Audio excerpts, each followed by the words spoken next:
Welcome है आप लोगों का। तो आज हम लोग पढ़ने वाले हैं क्लास 11 का चैप्टर नंबर 2 बायोलॉजिकल क्लासिफिकेशन। ठीक है, इसमें हम किंगडम मोंड्रा और प्रोटिस्टा दोनों के दोनों किंगडम हम लोग यहाँ पे कंप्लीट करेंगे। ठीक है, सुनो, किंगडम मोंड्रा के अंदर हमारे पास बैक्टीरिया आते हैं, ये सोल मेंबर है। क्लियर, इसका मतलब मोंड्रा के अंदर सिर्फ और सिर्फ बैक्टीरिया हम लोगों को मिलने वाले हैं।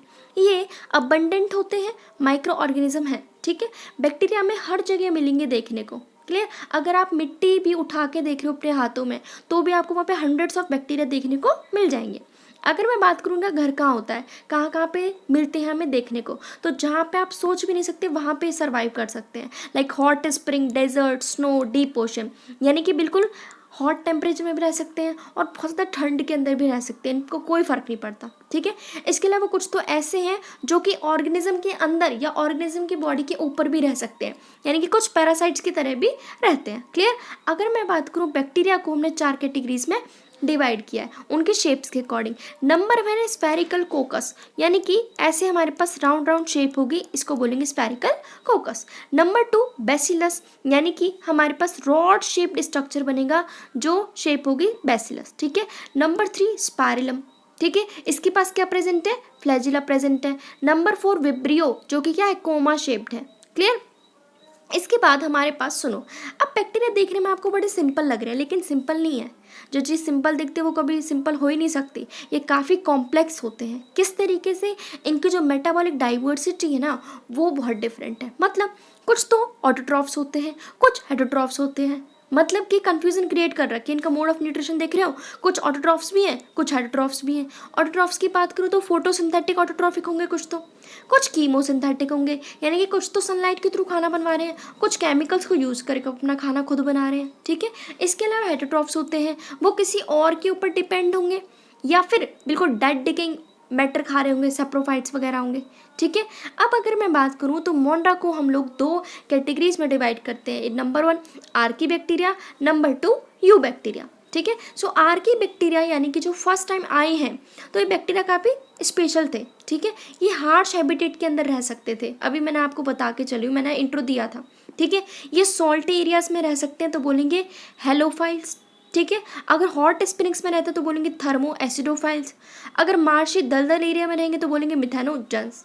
क्लियर, आर्की बैक्टीरिया दूसरी बैक्टीरिया से काफ़ी डिफरेंट होते हैं। क्यों? क्योंकि जो इनकी सेल वॉल का जो स्ट्रक्चर है ना वो काफ़ी डिफरेंट है, जिसकी वजह से ये लोग एक्सट्रीम कंडीशंस के अंदर भी रह पा रहे हैं।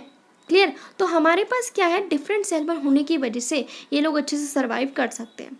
इसके अलावा हमारे पास कुछ काउ बफेलोज होते हैं, रूमिनेंट्स वगैरह, उनके अंदर भी मिथेनोजेंस करके बैक्टीरिया प्रेजेंट होते हैं। क्लियर, अब उनके अंदर अगर मिथेनोजेंस प्रेजेंट है तो उनके डंग में भी मिथेनोजेंस ही रिलीज होंगे, जिसकी वजह से हमें बायोगैस बनाने में हेल्प मिलती है। क्योंकि बायोगैस के अंदर किसके ज़्यादा प्रोडक्शन होती है, कौन सी गैस की, मीथेन।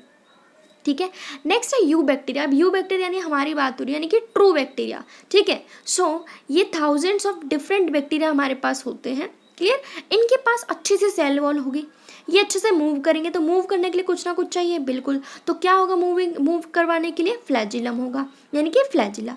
अब इसमें भी अगर मैं न्यूट्रिशन की बात करूँ तो कुछ फोटोसिंथेटिक ऑटोट्रॉफ्स होंगे, कुछ हमारे पास हेटरोट्रॉफ्स भी होंगे। क्लियर, तो यानी कि अगर हम बात करें सियानोबैक्टीरिया, जिसको हम ब्लू ग्रीन एल्गी भी कहते हैं, इसके पास क्लोरोफिल ए होता है जो कि फोटोसिंथेसिस करने के लिए हेल्पफुल होता है। ठीक है, सो जो सियानोबैक्टीरिया है वो यूनिसेलुलर होगा, कॉलोनीज में भी रह सकता है या फिर फिलामेंट्स में भी रह सकता है। ठीक है, सो यूनिसेलुलर होगा, कॉलोनियल होगा, फिलामेंटस होगा। ये फ्रेश वाटर में भी रह सकता है और मेराइन वाटर में भी रह सकता है। इसके अलावा हमें धरती पर भी मिल सकता है। ठीक है, अब जो ये जो कॉलोनीज है ना इनके पास, इसके ऊपर एक अलग से एक लेयर होती है, एक शीट होती है, जिसे बोलते हैं जिलेटिनस की शीट। ठीक है, अब कभी कभी क्या होता है ना, ये लोग पानी के ऊपर एक सरफेस उसको ऑक्यूपाई कर लेते हैं, जिसे हम बोलते हैं ब्लूम। अब जिसकी वजह से क्या होगा, बाहर की जो ऑक्सीजन है वो पानी के अंदर नहीं जा पाएगी, जिसकी वजह से दिक्कत हो सकती है वहाँ के लोगों को, यानी जो एक्वाटिक लाइफ होगी। ठीक है, सो कभी कभी ब्लूम्स भी बना लेते हैं पॉल्यूटेड वाटर बॉडीज़ के अंदर, क्योंकि वहाँ पे हमारे पास नाइट्रोजन फॉस्फोरस की कंसनट्रेशन ज़्यादा होती है, जिसकी वजह से इनको ब्लूम्स बनवाने में हेल्पफुल होते हैं। क्लियर, इसके अलावा ये ऑर्गेनिज्म, अब तुम्हें पता है, देखो प्लांट है, प्लांट डायरेक्टली नाइट्रोजन यूज़ नहीं कर सकता, उसको पहले नाइट्रोजन को तुड़वाना पड़ेगा नाइट्राइट्स के अंदर, नाइट्रेट्स के अंदर, यानी कि नाइट्रोजन को फिक्स करवाना पड़ेगा। तो वो कौन करवाते हैं, ये बैक्टीरिया आराम से फिक्स करवा देते हैं नाइट्रोजन को। ठीक है। तो अब नाइट्रोजन जहाँ पे फिक्स होती है उसको बोलते हैं हेट्रोसिस्ट। तो ये जो स्ट्रक्चर दिख रहा है ना, इसको बोलेंगे हेट्रोसिस्ट। यहाँ पे नाइट्रोजन N2 आएगी और इसको वो चेंज करके देंगे नाइट्राइट्स और नाइट्रेट्स के अंदर, जिसको मेरा प्लांट यूज़ करेगा। क्लियर। अब ये हेट्रोसिस्ट का जो मैंने बताया एग्जाम्पल, इनके अगर एग्जाम्पल पाती हो तो नॉस्टॉक और एनाबिना, ये 2 बैक्टीरिया होते हैं जो कि हमारे पास नाइट्रोजन को फिक्स करवा के देंगे। ठीक है। इसके अलावा कीमोसिंथेटिक ऑटोट्रॉफ्स, यानी कि केमिकल्स के थ्रू जिन्होंने खुद खाना बना लिया। ठीक है। लाइक इन्होंने क्या किया, इनऑर्गेनिक सब्सटेंस यूज़ किया, जैसे कि नाइट्रेट्स, नाइट्राइट्स, अमोनिया, और इससे इन्होंने ATP की प्रोडक्शन करवा ली। ये एनर्जी तो इनको मिल गई। ठीक है। इसके अलावा ये हमारा और मेजर रोल प्ले करते हैं न्यूट्रिशन की रिसाइकलिंग करवाने के लिए। ठीक है। Like nitrogen, phosphorus, iron, sulphur. Clear. अभी मैंने आपको बताया ऑटोट्रॉफ्स भी होते हैं, हेटरोट्रॉफ्स भी होते हैं।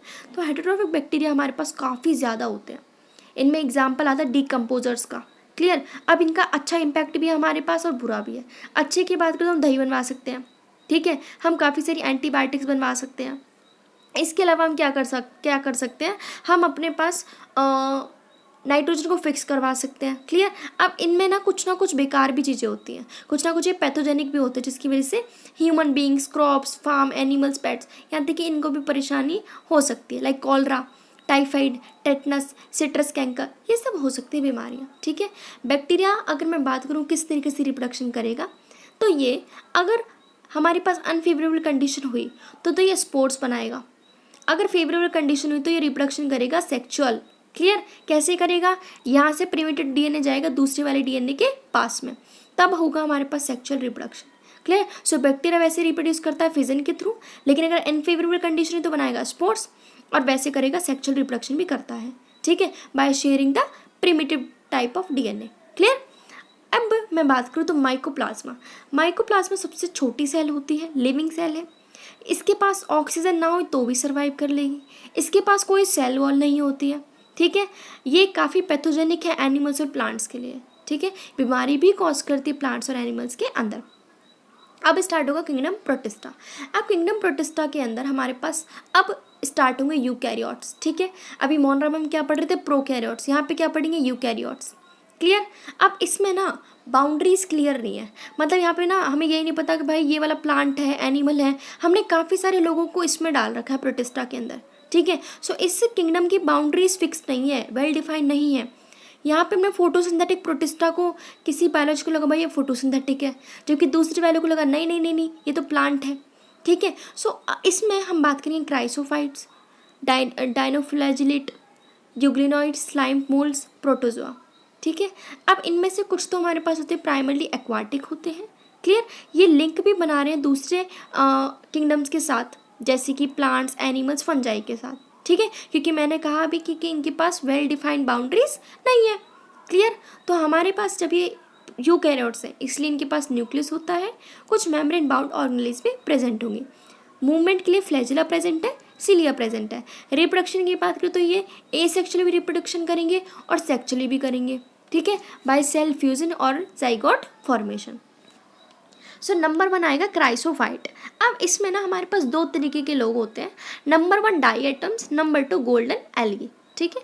ये हमें फ्रेश वाटर में भी मिल सकते हैं और मराइन एनवायरनमेंट के अंदर भी मिल सकते हैं। क्लियर। ये माइक्रोस्कोपिक होते हैं।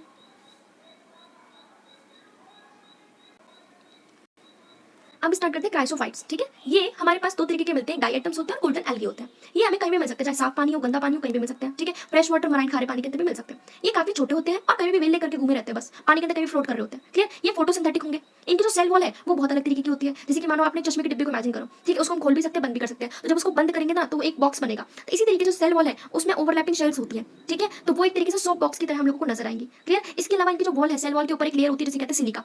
अब ये सिलिका की वॉल होने की वजह से ये इंडेस्ट्रक्टिबल होती है। मतलब अगर हमारे पास क्राइसोफाइट मर भी गए ना तो भी जो उनकी जो सेल वॉल है वो समुद्र के अंदर ऐसे घूमती फिरेगी। ठीक है। वो काफी डिपोजिट हो जाएगी उसी हैबिटेट के अंदर, जिसकी वजह से बिलियंस ऑफ ईयर्स में जाके हमारे पास तब भी वो डिग्रेड नहीं होगी। क्लियर। जिसकी वजह से हम उसे बोलेंगे डाई एटमिशियस अर्थ। अब ये ग्रिटी सॉइल हो जाएगी वहां की, तो जिसकी वजह से हम क्या करते हैं, उसको यूज कर सकते हैं पॉलिशिंग में, filtration of oil and syrup. ठीक है। ये काफी चीफ प्रोड्यूसर भी होते हैं हमारे पास ओशियंस के अंदर। ठीक है। तो क्राइसोफाइट काफी ईजी है। ये डाइएटम्स और गोल्डन एल्गी होते हैं इसके अंदर। ये कहीं भी मिल सकते हैं, पानी, फ्रेश वाटर में भी, मराइन में भी।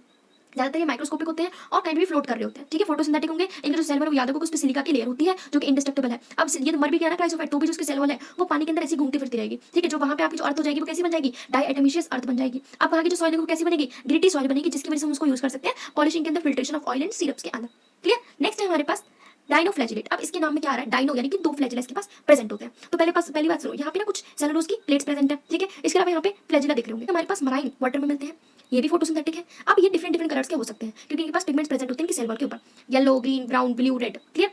जो इनकी जो सेल वॉल है उनके पास सेलुलोज की प्लेट प्रेजेंट होती है। क्लियर। अब हमारे पास फ्लैजिला होते हैं 2 तरीके के, एक होगा हमारे पास लॉन्गिट्यूडल, एक होगा हमारे पास ट्रांसवर्स, ठीक है। अब जो रेड डाइनोफ्लैजिलेट्स हैं वो काफी ज्यादा मल्टीप्लिकेशन करते हैं, जिसकी वजह से जो वहाँ का जो समुद्र है वो हमें रेड कलर का दिखेगा। जैसे कि पानी की लहर आएंगी ना तो वैसे लगेगा पता नहीं क्या यार, क्यों, क्योंकि वहाँ पे रेड कलर किसकी वजह से आया है, जितने भी तुम्हारे वहाँ पे क्या बैठे डाइनोफ्लैजिलेट्स। अब इसकी वजह से क्या होता है, टॉक्सिन्स भी रिलीज करते हैं। अब टॉक्सिन रिलीज होगा ना तो वहाँ की जो एक्वाटिक लाइफ है वो डेंजर में आएगी, ठीक है। जो वहाँ पे जितने भी जो फिशेस वगैरह हो गए उनको काफी परेशानियां उठानी पड़ेंगी, ठीक है। तो याद रखना डाइनोफ्लैजिलेट्स के अंदर 2 फ्लैजिला होंगे, एक लॉन्गिट्यूडल एक ट्रांसवर्स होगा। इनकी जो सेल वॉल है वो सेलुलोज प्लेट की बनी रहती है, ठीक है। ये मराइन होते हैं, फोटोसिंथेटिक होंगे, इनके डिफरेंट कलर्स हो सकते हैं क्योंकि इनके पास पिगमेंट्स अलग अलग होते हैं इनकी सेल वॉल के ऊपर। क्लियर। अब आता है यूग्लिनॉइड। सो यूग्लिनॉइड इसमें काफ़ी फ्रेश वाटर ऑर्गेनिज्म होते हैं जो कि हमें स्टेगनेंट वाटर के अंदर मिलेंगे, यानी कि रुके हुए पानी के अंदर मिल सकते हैं, ठीक है। इनके पास सेल वॉल के अलावा एक प्रोटीन की लेयर होती है जिसे बोलते हैं पैलिकल। तो ये जो लेयर है इसको क्या बोलेंगे, पैलिकल। इसकी वजह से इनकी बॉडी क्या बनेगी, काफ़ी फ्लैक्सिबल बनेगी। क्लियर। इनके पास 2 फ्लैजिला होते हैं, एक छोटा होगा एक काफ़ी बड़ा होगा। क्लियर। अब ये इनके अगर मैं न्यूट्रिशन की बात करूँ तो ये ऑटोट्रॉफ्स भी होते हैं और हेटरोट्रॉफ्स भी होते हैं। मतलब ये फोटोसिंथेसिस जब करेंगे अगर इनके पास सनलाइट प्रेजेंट होगी, और हेटरोट्रॉफ्स कब बनते हैं, जब इनके पास सनलाइट नहीं होगी। तो ये क्या करेंगे, शिकार करेंगे, ठीक है। इसके अलावा इनका जो पिगमेंट है वो दूसरे हायर प्लांट से काफ़ी मैच करता है। एग्जाम्पल आपके पास यूग्लिना। क्लियर। नेक्स्ट है स्लिम मोल्ड। अब इसमें क्या होता है, ये सारे के सारे सैप्रोफाइटिक होते हैं, यानी कि डेड डिकेइंग मैटर को ईट करेंगे, ठीक है। तो इनकी बॉडी मूव करती रहती है डेड डिकेइंग ट्विग्स लीव्स के ऊपर, ठीक है, और फिर धीरे धीरे उस चीज़ को वो खा जाएंगे। क्लियर।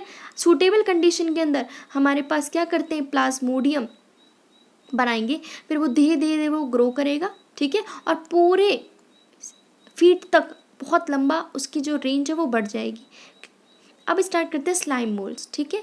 सो इसके अंदर क्या है, ये सैप्रोफाइट्स होते हैं, यानी कि डेड डिकेइंग मैटर पे लोग ईट करेंगे। इनकी बॉडी मूव करती है डिकेइंग ट्विग्स और लीव्स के साथ, ठीक है, फिर धीरे धीरे करके उस चीज़ को ये खा जाएंगे। क्लियर। सूटेबल कंडीशन के अंदर ये एक तरीके से प्लाज्मोडियम बनाएंगे जो कि धीरे धीरे ग्रो करेगा और फिर काफ़ी रेंज तक फैल जाएगा, ठीक है। अनफेवरेबल कंडीशन में क्या बनाते हैं ना, ये हमारे पास फ्रूटिंग बॉडीज़ बनाते हैं। क्या बनाएंगे, फ्रूटिंग बॉडीज़, ठीक है। तो हमारे पास इन्होंने क्या बना दिया, स्पोर्स की फॉर्मेशन कर दी।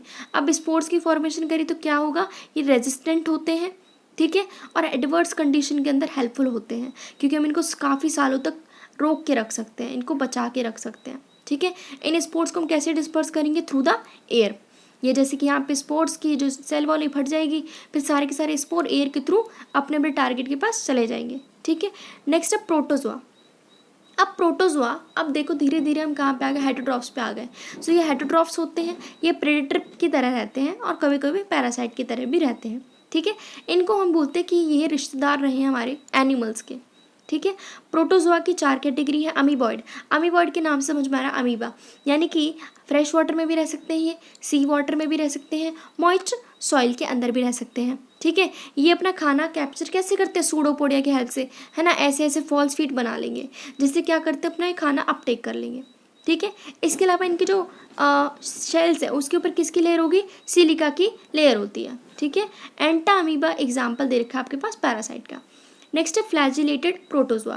फ्लैजिलेटेड यानी फ्लैजिला की बात हो रही है, ठीक है। ये या तो फ्री लिविंग हो सकते हैं या फिर पैरासिटिक हो सकते हैं, इनके पास फ्लैजिला होता है। इसके अलावा एक खतरनाक डिजीज कॉज करते हैं जिसे हम बोलते हैं sleeping sickness, example trypanosoma. Clear. फिर सिलिएटेड प्रोटोजोआ।